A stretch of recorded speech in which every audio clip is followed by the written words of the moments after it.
ओम शांति। आज के 9 जुलाई 2026 बाबार अमूल्य महावाक्य आमरा शुनब।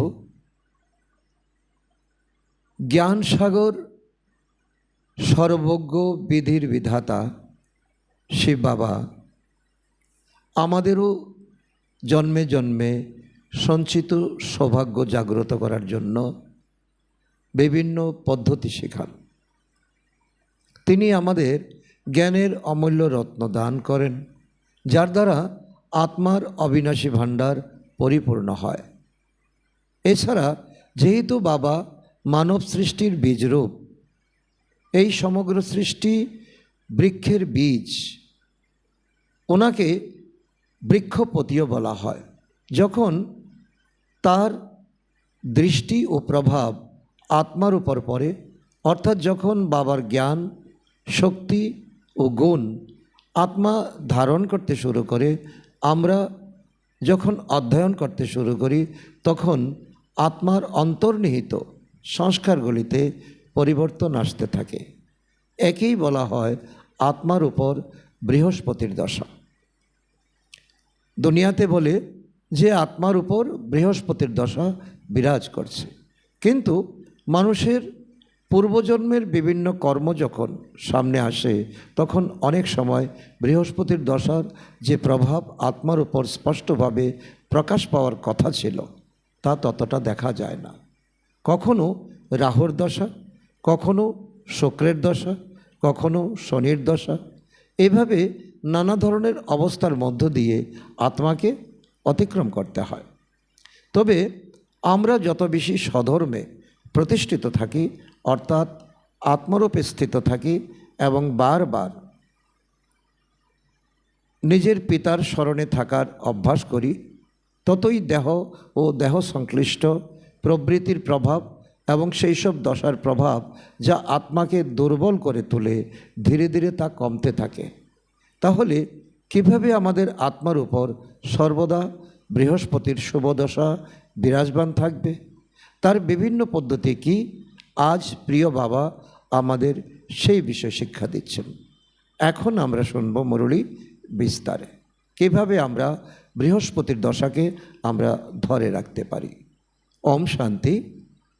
আজকে বাবা বলেছেন, মিষ্টি বাচ্চারা, বৃক্ষপতি বাবা বাচ্চাদের উপর বৃহস্পতির দশা বসিয়েছেন। এখন তোমরা অবিনাশী সুখের দুনিয়াতে যাচ্ছ। আজকের মুরলী থেকে প্রশ্ন, অবিনাশী বৃহস্পতির দশা কোন বাচ্চাদের ওপরে বসে, তাদের লক্ষণ কেমন হবে? উত্তর, যে বাচ্চারা বেঁচে থেকেও দেহের সকল সম্বন্ধকে ত্যাগ করে নিজেকে আত্মা নিশ্চিত করে, এরকম নিশ্চিত আত্মিক বুদ্ধিমান বাচ্চাদের উপরে বৃহস্পতির দশা বসে। তাদেরই সুখের গায়ন আছে যে অতীন্দ্রিয় সুখ গোপ গোপীদেরকে জিজ্ঞাসা করো, তাদের খুশি কখনো লুপ্ত হতে পারে না। তো বাবা আজকে এই লক্ষণ, যাদের বৃহস্পতির দশা বসে গেছে, যারা ধরে রাখতে পেরেছে, তাদের প্রতি বাবা নির্দেশ করছেন যে যে অতীন্দ্রিয় সুখে যেসব গোপগোপী আছে, তাদেরকে দেখতে হলে এখানে আসো। তাদের শয়নে স্বপনে নিশি জাগরণে এক বাবা, দ্বিতীয় আর কেউ নেই। ওম শান্তি।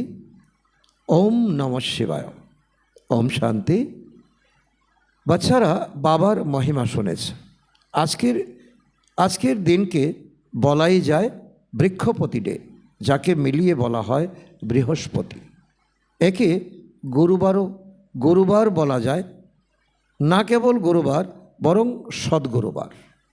তো এই দিনটা বিশেষ করে আমাদের ব্রাহ্মণ আত্মাদের অত্যন্ত বিশেষ দিন। বাবা আরও বলছেন যে বাঙালিরা এটাকে খুব মান্য করে। বাঙালিরা এই বৃহস্পতি দিনকে তো অনেক মান্য করে। গাওয়া হয় যে মনুষ্য সৃষ্টির বীজরূপ, এজন্য বৃক্ষপতি বলা হয়। তিনি বীজও আবার পতিও, অর্থাৎ তিনি বীজ এবং পতি দুটো মিলিয়ে তিনি বৃক্ষপতি। বৃক্ষের বীজকে বাবাই বলা হয়, তার থেকে বৃক্ষ উৎপন্ন হয়। এটা হলো মনুষ্য সৃষ্টিরূপী বৃক্ষ, এর বীজ উপরে থাকে। এই দুনিয়াতে যত আমরা গাছ, যত আমরা এই প্রকৃতি দেখছি, সকলের বীজ নিচেই থাকে। এই মনুষ্য সৃষ্টির বীজ এমন এক বীজ যা উপরে, অর্থাৎ বাবা আছেন। এই বাবার থেকে আমাদের এখন রসদ নিতে হবে। আত্মার মধ্যে এখন 7 গুণ দরকার: জ্ঞান, পবিত্রতা, সুখ, শান্তি, আনন্দ, প্রেম এবং শক্তি। এই 7-এরই সাগর হলেন বাবা।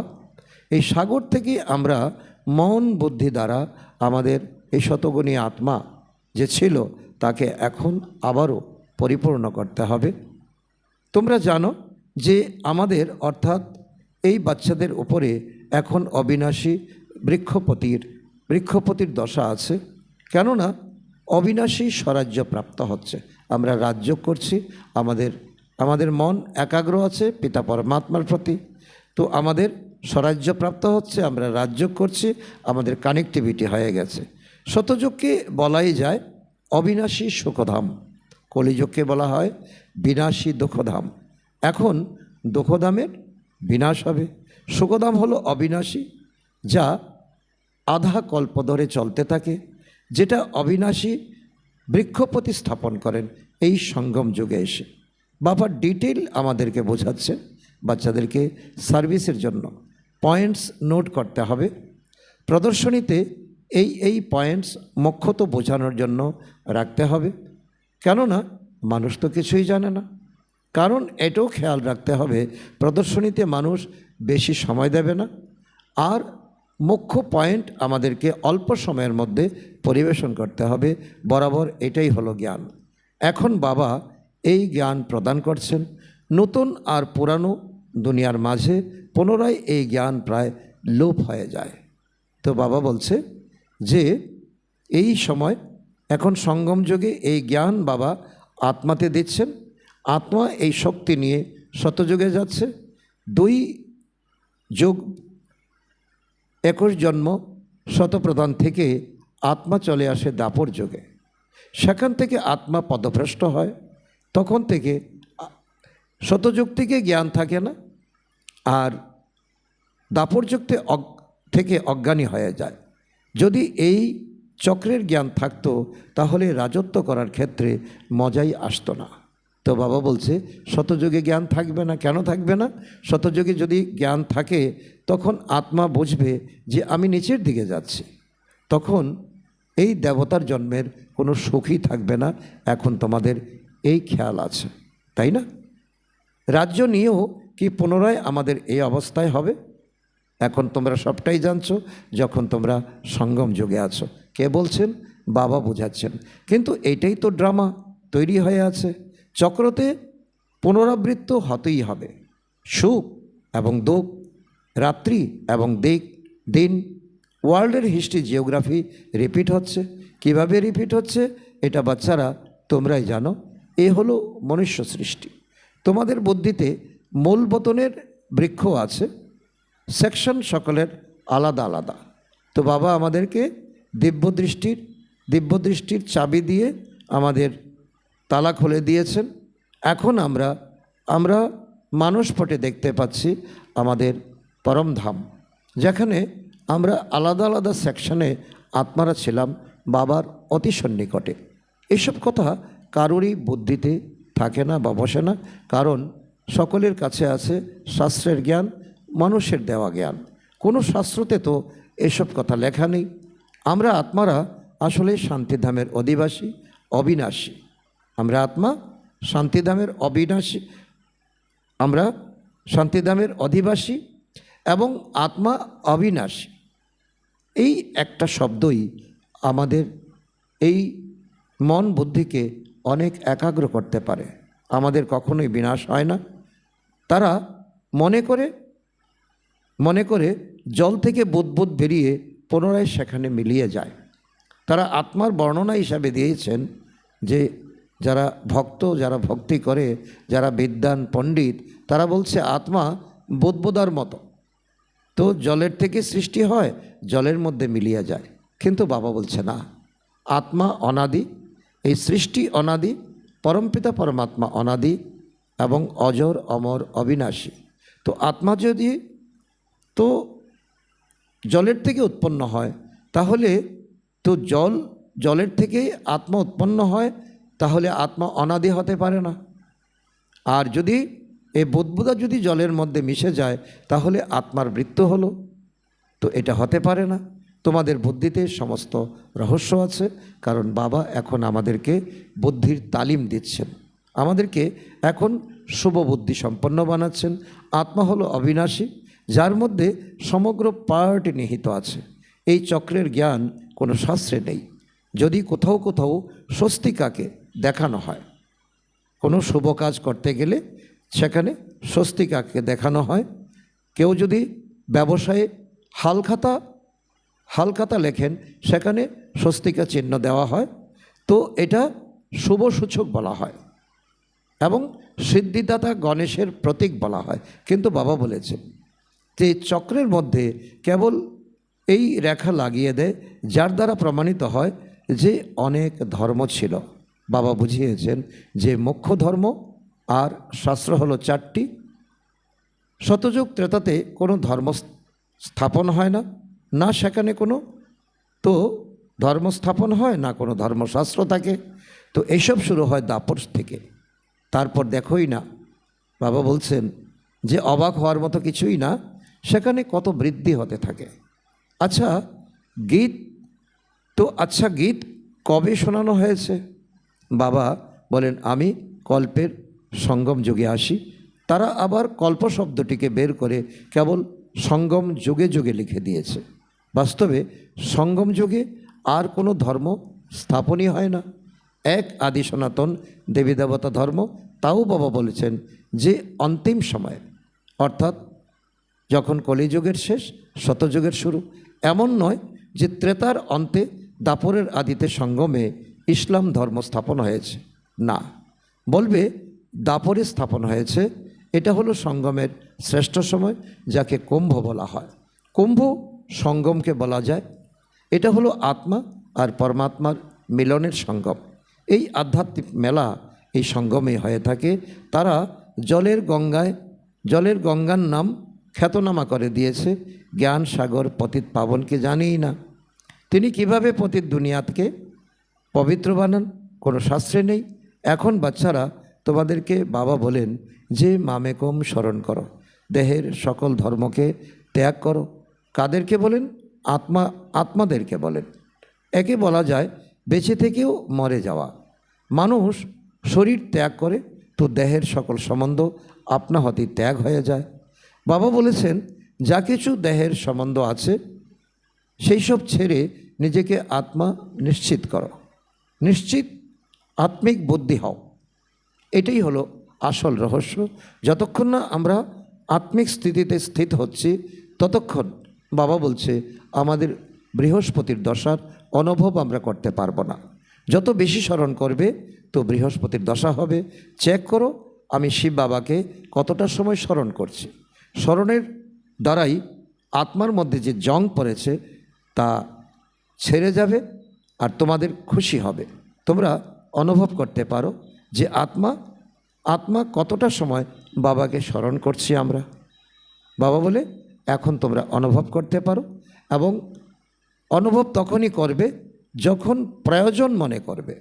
যদি কম সময় স্মরণ করি তাহলে জং কম ছড়াবে আর মন বুদ্ধি আকৃষ্ট হবে না, বৃহস্পতির দশার অনুভব হবে না, খুশিও কম থাকবে, পদও কম প্রাপ্ত করবে। আত্মাই শত রজতম হয়। এই সময়ের গায়ন আছে কি গোপীদের অতীন্দ্রিয় সুখ। বাবা বলছেন যে অতীন্দ্রিয় সুখে কারা আছে দেখো, গোপীদেরকে দেখো। আর কিছুই স্মরণে আসে না এক বাবাকে ছাড়া, তবেই খুশির পারও চড়বে। আমাদের ওপর বৃহস্পতির দশা অথবা সদ্গুরুর দশা আছে। পুনরায় কখনো যদি খুশি লুপ্ত হয়ে যায় তো বলে বৃহস্পতির দশা পরিবর্তিত হয়ে রাহুর দশা বসে গেছে। কেউ কেউ অনেক ধনী হয়, কেউ সাট্টা লাগায় এবং দেউলিয়া হয়ে যায়।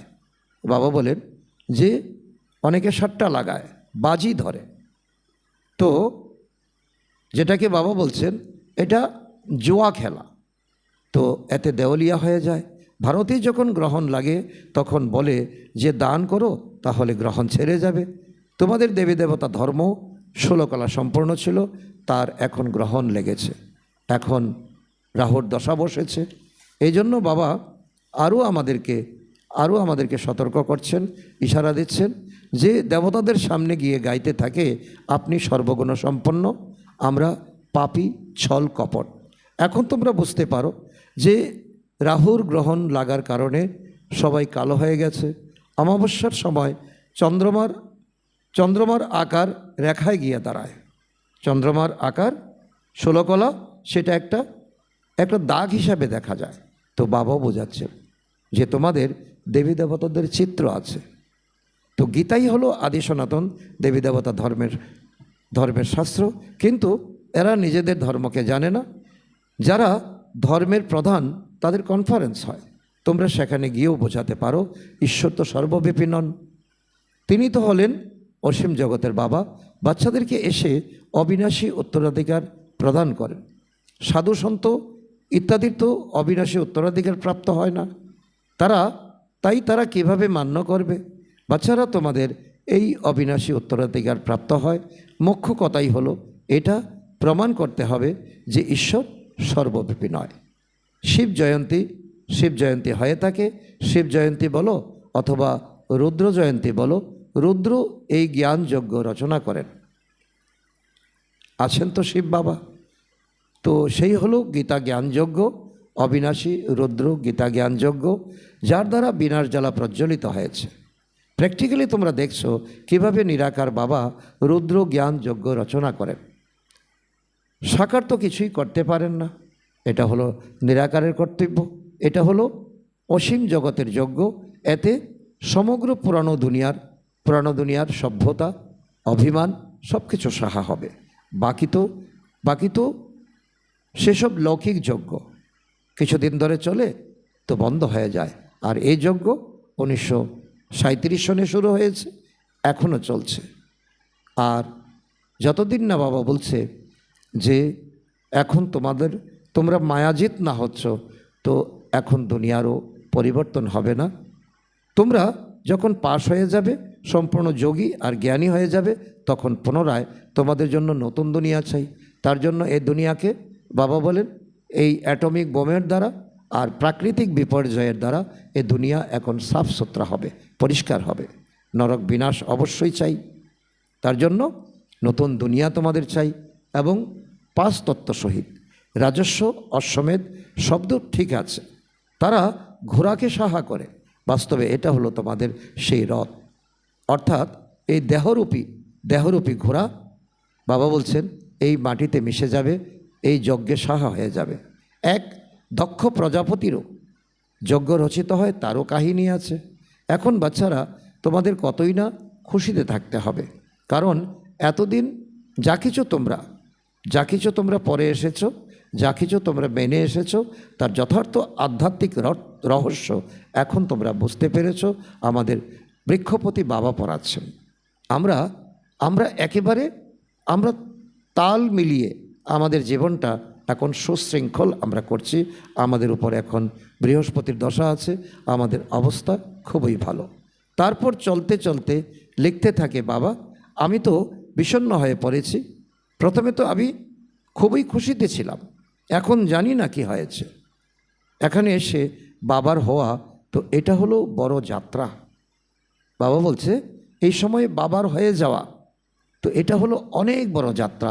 আর আমরা কি করি? ভক্তির নিয়ম অনুসারে, ভক্তির দেখানো তো মার্গ অনুসারে আমরা উঁচু উঁচু পাহাড়ে যাই আমাদের তীর্থযাত্রা করতে।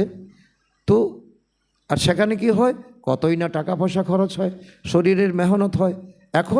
এখানে তো দান করার কথাই নেই, এখানে কোনো পয়সা খরচ করতে হয় না। বাবা হলো এখানে বসে তুমি পিতা পরমাত্মাকে স্মরণ করো, আর যা কিছু তুমি সহযোগ করছো যজ্ঞের প্রতি, এটা তোমার পরজীবনের জন্য তুমি জমা করছো ঈশ্বরীয় ব্যাংকে। এই রহস্য অনেকেই জানে না। সেসব হলো লৌকিক যাত্রা, তোমাদের হলো আত্মিক যাত্রা। লৌকিক যাত্রার দ্বারা কিছুই লাভ হয় না। তো গানে তো আছে, চারিদিকে ঘুরে বেরিয়েছি, তবু জন্মান্তর দূরে থেকে গেছি। চারো ওর লাগায়ে ফেরে ফির ভি রহে হরদম দূর। এখন তোমরা বুঝতে পেরেছ কি, যে কত অসংখ্য যাত্রা আমাদের হয়েছে, ফল কোথায়? ফল তো কিছুই দেখতে পাচ্ছে না। কোথাও না কোথাও মানুষও অবশ্যই যায়, হরিদ্বারে গঙ্গাজির কাছে অবশ্যই যায়, পতিত পাবনী গঙ্গা মনে করে, তাই না? এখন বাস্তবে তোমরাই হলে সত্যিকারের জ্ঞান গঙ্গা। তোমাদের কাছেও অনেকে এসে জ্ঞান স্নান করে। বাবা বুঝিয়েছেন যে সদ্গুরু হলো একজনই, সকলের সদ্গতি দাতা এক সদ্গুরু ছাড়া আর কোনো গুরু নেই। এখন আমাদের এই সিদ্ধান্ত আমাদের জীবনের সবথেকে বড় প্রাপ্তি। বাবা বলেন যে আমি তোমাদের কল্প সঙ্গম যুগে এসে সদ্গতি দিয়ে পূজারি থেকে তো পূজ্য থেকে পূজারি বানাই, পূজারি থেকে পূজ্য বানাই। তোমাদের পুনরায় তোমরা পূজারি হয়ে গেছো, দুঃখী হয়ে গেছো, এখন এটা জেনে গেছো, এখন আমাদের পূজ্য হতে হবে। বরাবর আমাদের অর্ধেক কল্প রাজ্য চলতে থাকে। পুনরায় দাপট থেকে আমরা তথা দেবী দেবতারা আমরা কোথায় চলে যাব? বাম মার্গে চলে যাব। কারণ এখন তোমাদের কোনো দুঃখ হবে না, এখন জ্ঞান আছে, নিজেকে এখন ওপরে চড়াতে পারবে। আর যদি খামখেয়ালি করে কোনো আত্মা, তাহলে নিচে চলে যাবে। এই জন্য বাবা বলছে এখন তোমাদের কাছে জ্ঞান আছে, শতযুগে জ্ঞান থাকবে না, দ্রাপর কলিযুগে জ্ঞান থাকবে না। যখন রাবণ রাজ্য শুরু হয় তখন থেকে বাম মার্গ শুরু হয়, দেহভান শুরু হয়, তারও নিদর্শন আছে। জগন্নাথ মন্দিরে যাও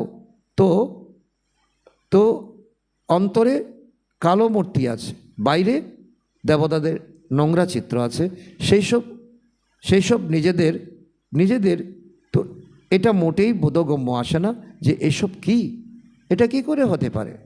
দেবী দেবতারা ভিতরে কি কালো হয়ে গেছে, দেবী দেবতারা কালো কেন, আর বাইরে এরকম নোংরা চিত্র কেন?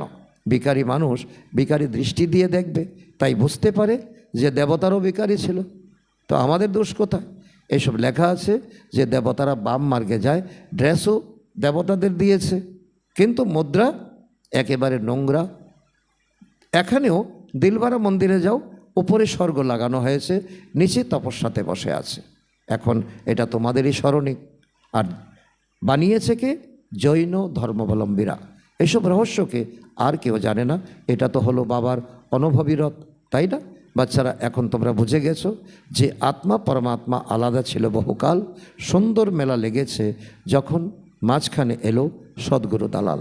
তোমরা যারা প্রথমে আলাদা হয়েছিলে, তোমরাই এসে সর্বপ্রথম বাবার সাথে মিলন করো। শতযুগের প্রথম প্রিন্স হলো শ্রীকৃষ্ণ। কৃষ্ণের বাবাও তো থাকবে, তাই না? কৃষ্ণের মা, বাবা, হ্যাঁ, বাবার এত কিছু দেখায় না, কেবল দেখিয়েছে তো মাথার উপর টুকরিতে রেখে নদীতে এপার থেকে ওপারে নিয়ে গেছে। কাকে? কৃষ্ণকে। কোথা থেকে? কংসের জেল থেকে। তো এই অনেক কাহিনী বানানো হয়েছে, রাজত্ব ইত্যাদি কোথাও দেখায়নি, কিন্তু কৃষ্ণের পিতা তো রাজা ছিলেন, কাহিনীতে আছে, কিন্তু রাজত্ব দেখায়নি। তার বাবার মহিমা কেন হয়নি? এখন তোমরা জানো যে এই সময়ে কৃষ্ণের আত্মা ভালোভাবে পড়াশোনা করছে, যেই কারণে মা বাবার থেকে উচ্চপদ প্রাপ্ত করছে। তোমরা এখন বুঝতে পেরেছো যে আমরা শ্রীকৃষ্ণের রাজধানীতে ছিলাম, স্বর্গে তো ছিলাম, তাই না?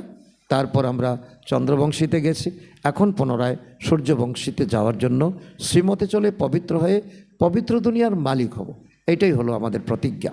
প্রত্যেকে নিজের অবস্থাকে দেখতে পারো। যদি আমি এই শরীর ছেড়ে দেই তাহলে কি গতি প্রাপ্ত করব? প্রত্যেকেই তা বুঝতে পারে। যতটা বাবাকে স্মরণ করবে ততই বিকর্ম বিনাশ হবে। মানুষের ওপর কোনো বিপদ বা দুঃখ আসে বা দেউলিয়া হয়, তখন সাধুদের কাছে গিয়ে সাধু সঙ্গ করে। তারপর মানুষ মনে করে যে এ তো হলো ভক্ত, এ ঠকাতে পারে না। এরকম তো 2-4 বছর অনেক ধনবান হয়ে যায়। মানুষ বিশ্বাস করে তাকে অনেক কিছু দিয়ে দেয়। তাদের অনেক লোকানো পয়সা থাকে, লোকানো পয়সা থাকে। প্রত্যেকেরই নিজের বুদ্ধির দ্বারা বুঝতে পারে। তোমাদের মধ্যে অনেক আছে যারা অনেক কম স্মরণ করে। এই জন্য বাবা বলছেন যে নিজের কল্যাণ চাও তো নিজের কাছে নোটবুক রাখো। কতখানি এই পিছনের 1 ঘন্টাতে আমি কতখানি বাবার স্মরণ করেছি চার্ট নোট করো। আমি সারাদিন কতটা স্মরণে ছিলাম। মানুষ তো সারা জীবন হিস্ট্রি লিখে ফেলে, তোমাদের তো কেবল স্মরণের চার্ট লিখতে হবে। নিজেরই উন্নতি হবে। বাবাকে স্মরণ না করলে তো উচ্চপদ প্রাপ্ত করতে পারবে না। বিকর্ম বিনাশী হবে না তো উচ্চপদ কী করে প্রাপ্ত করবে? তার ফলে শাস্তি ভোগ করতে হবে।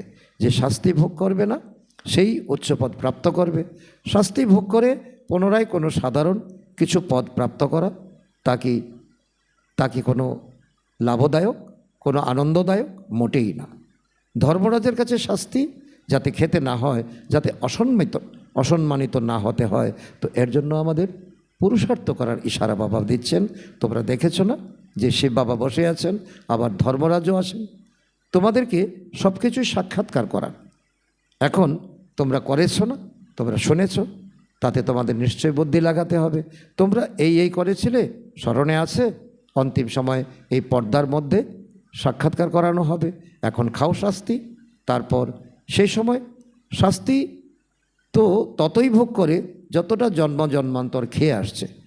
অবশেষে অল্প কিছু রুটির টুকরো প্রাপ্ত হয়, তাতে কী লাভ আছে বলো? শাস্তি তো না খাওয়া উচিত। নিজেদের অবস্থাকে চেক করতে হবে। যেরকম দৈনন্দিন তো চার্ট বের করো, কেউ 6 মাসের, কেউ 12 মাসের, কেউ তো প্রত্যেক দিনের বের করে। বাবা বলেন যে তোমরাও হলে ব্যবসাদার। এমনই কেউ বিরল ব্যবসাদার আছে যে অসীম জগতের বাবার সাথে ব্যবসা করবে। বাবা বলছে এই যে পুরানোকে দিয়ে নতুন নেওয়া, এই অনেক বড় কারবার, মট্টা সট্টা। সে বাবা এসেছেন, তো সে বাবাকে ভোলানাথ বলা হয়, তিনি অত ভোলা নন। তো এই জন্যই বাবা মার্জিন দিয়েছেন যে আমাকে স্মরণ করো। তো বাবা বলছেন এই ধন নেই তো শরীর মন তো আছে, তাই না? তাকে শেয়ারের দালালও বলা হয়। নিজের সব কিছু এক্সচেঞ্জ করতে থাকে। তোমরা শরীর মন দিয়ে দাও, তাহলে রিটার্নে কী পাবে? 21 জন্মের জন্য কতটা উত্তরাধিকার প্রাপ্ত করো। বাবা আমি তোমার, এতটুকুই কথা, অন্তর থেকে বলো। এখন যুক্তি বলো যে আমাদের আত্মা আর শরীর এই লক্ষ্মীনারায়ণের মতো হয়ে যায়। বাবা বলেন যে আমি তোমাদের কতই না গোড়া তৈরি করি, এরকম রূপ বদলে দেই। দ্বিতীয় জন্মে তোমরা ফার্স্ট ক্লাস শরীর প্রাপ্ত করবে, তোমরা বৈকুণ্ঠ দেখতে পারবে। তোমরা জানো যে এই মাম্মা বাবা পুনরায় লক্ষ্মীনারায়ণ হবেন, এই অবজেক্টও দেখানো হয়। এখন যে যতটা পুরুষার্থ করবে, যদি পুরুষার্থ সম্পূর্ণ না করে বিশৃঙ্খলতা সৃষ্টি করে, তাহলে নিজের পদই ভ্রষ্ট করবে। আচ্ছা, মিষ্টি হারানিধি বাচ্চাদের প্রতি মাতা পিতা বাপদাদার স্মরণের স্নেহসুমন আর সুপ্রভাত। আত্মাদের পিতা তার আত্মারূপী বাচ্চাদের জানাচ্ছেন নমস্কার। আমরা আত্মারূপী সন্তানরা আমাদের মাতা পিতা বাপদাদাকে জানাই স্মরণের স্নেহসুমন, সুপ্রভাত ও নমস্কার।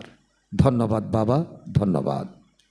আজকের মুরলী থেকে ধারণার জন্য মুখ্য সার 1 নম্বর, নিজের অবস্থার চেকিং নিজেকেই করতে হবে। নিজের কল্যাণের জন্য দৈনন্দিন ডায়েরি রাখতে হবে, সেখানে স্মরণের চার্ট নোট করতে হবে। নাম্বার 2, অসীম জগতের বাবার সাথে সত্যিকারের ব্যবসা করতে হবে। নিজের শরীর মন ধন বাবার কাছে সমর্পিত করে 21 জন্মের জন্য রিটার্ন নিতে হবে।